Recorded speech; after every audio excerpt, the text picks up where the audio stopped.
시청자 여러분 안녕하십니까? 알코올 중독이란 지속적이고 반복적인 과도한 음주로 인해 신체적, 정신적, 사회적 기능이 손상되는 만성질환이라고 하는데요. 예방과 치료 방법은 무엇인지 김재율, 김점순 두 기자가 의학 박사이며 이화여대 서울병원 정신건강의학과 임원정 교수를 만나 알코올 중독에 대하여 자세히 알아봤습니다. 안녕하세요. 안녕하세요. 교수님, 저 오늘은 있지 않습니까? 네. 그 알코올 중독에 대해서 한 말씀 해주시죠. 네네. 알코올, 참, 잘만 쓰면 예. 사람들 사이에 분위기도 좋게 하고, 다들 기분도 좋게 하는 그런 이제, 다들 많은 분들이 좋아하는 게 이제 알코올인데요. 네. 잘만 쓰면 좋지만 이걸 너무 과하게 쓰고 본인이 조절을 하지 못하고 본인의 생활에 굉장히 많은 피해를 끼치고 때로는 음주운전으로 사고를 내기도 하고 네. 법적인 문제도 가져올 경우에 이거는 알코올 중독이라고 해서 질병으로 분류가 됩니다. 네. 그래서 이제 알코올 중독 환자분들은 흔히 본인의 증상에 대해서 굉장히 축소하려고 하세요. 그래서 네. 저희가 이제 환자분들을 면담할 때 술을 얼마나 드세요? 라고 여쭤보면 환자분들이 뭐 기껏해야 뭐 소주 반병이다 그렇게 말씀하시는데 나중에 가족들 얘기를 들어보면은 뭐 소주 5병 그런 식으로 본인의 증상을 굉장히 축소하시는 그런 경향이 있으시고 매일 끊는다라고 말씀은 하시지만 내일부터 끊겠다, 즉 안 끊겠다 그런 뜻이죠. 그래서 네. 이제 계속 그래서 끊으려고 아무리 본인은 하더라도 안 되는 게 그게 알코올 중독이죠. 그래서 그렇군요. 신체와 정신을 다 망가뜨리게 되는 그런 상황이 옵니다. 그렇군요. 그제 한 가지 여쭤볼게요. 네. 알코올 제가 이거 어디선가 들었는데 네. 폭주를 하는 것보다 네. 매일 반 잔씩이라도 먹는 게 더 알코올 중독으로 가는 확률이 많다. 이렇다는데 이건 어떻습니까? 둘 다 나쁩니다. 이게 이제 둘 다 나쁩니다. 예. 그러니까 저희가 알코올 중독이 여러 타입이 있는데 네. 조금씩 계속 마시는 타입과 네. 한꺼번에 많은 양을 마시는 그런 타입으로 저희가 좀 분류를 하긴 하는데 네. 그러나 한꺼번에 많이 드시는 분들이 매일 드시는 분보다 더 좋다고 말씀을 드릴 수가 없는 게 네. 한꺼번에 많이 드시는 분들 보면 평소에도 다 계속 조금씩 드시는 분들이 많이 있으시고요. 근데 네. 이제 아마도 그런 말씀을 하신 분들의 그 의미는 알코올 중독에서 가장 무서운 거는 규칙성이기 때문에 그렇게 말씀을 하신 걸 겁니다. 계속 마신다라는 의미로 하는 그게 가장 무서운 것 중에 하나죠. 네.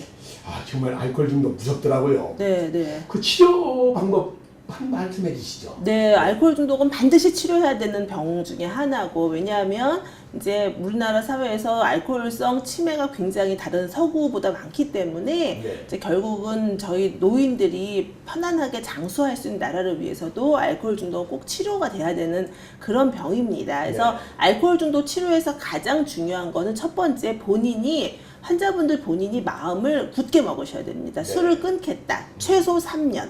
그래서 저는 항상 그렇게 말씀을 드리거든요. 그러니까 왜냐하면 알코올 중독의 두뇌는 어떤 술에 의해서 너무나 민감하게 변해 있기 때문에 일반 사람들의 뇌하고는 조금 다르게 작용을 합니다. 그래서 그게 다시 정상적인 뇌가 되는데 3년 걸리거든요. 그래서 이제 그런 각오를 일단 확실하게 하신 다음에 이제 크게 두 가지 치료를 할 수 있습니다. 하나는 해독 치료이고 하나는 재발 방지하는 그런 치료입니다. 그러니까 술을 이제 계속 마시던 상태에서 술을 갑자기 딱 끊게 되면 네. 이건 금단 증상이 일어나게 됩니다. 그래서 이제 그러니까 저희가 술을 많이 드시는 분들 보면 그 다음날 아침에 해장술 드시는데 이 해장술이 바로 금단 증상을 자가 치료하시는 겁니다. 그래서 술이 계속 들어갔다가 술이 갑자기 딱 끊어질 경우에 여러 가지 금단 증상이 일어나는데 그냥 머리 아프고 손 떨리고 정도는 버티실 수 있지만 심하신 분들은 경기,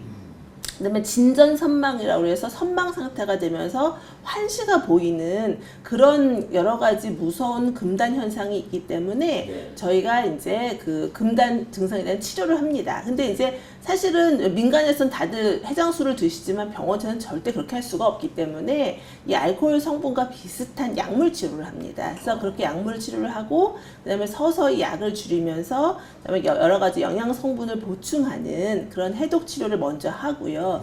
일단 해독이 되면 그다음에 다시는 술을 안 마시고 싶다라는 본인의 결심을 돕는 그런 치료를 합니다. 그래서 술을 마시고 싶은 거에 대한 갈망을 낮춰주는 약재들이 있습니다. 그런 약물들이라든지 아니면 이제 술을 마시게 된 이유를 탐색하고 술을 안 마셨을 때 그 술을 마시는 것만큼 어떤 기쁨을 주는 다른 어떤 활동이나 그런 거를 같이 의논을 하면서 그런 개인적인 상담을 하면서 이제 약물 치료를 하는 그런 치료를 같이 병행하게 됩니다. 그렇군요. 네. 그럼 알코올 중독자는 치료를 하게 되면 100% 치료가 가능한가요?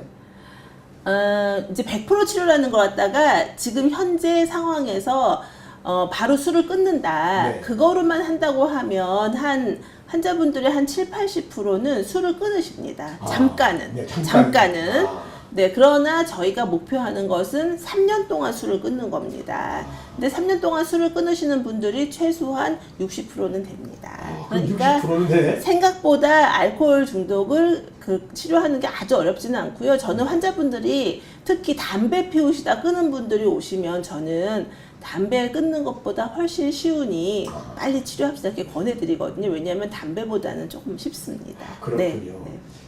교수님 고맙습니다. 네, 감사합니다. 이상으로 실버넷 뉴스를 마칩니다. 시청해주신 여러분 고맙습니다.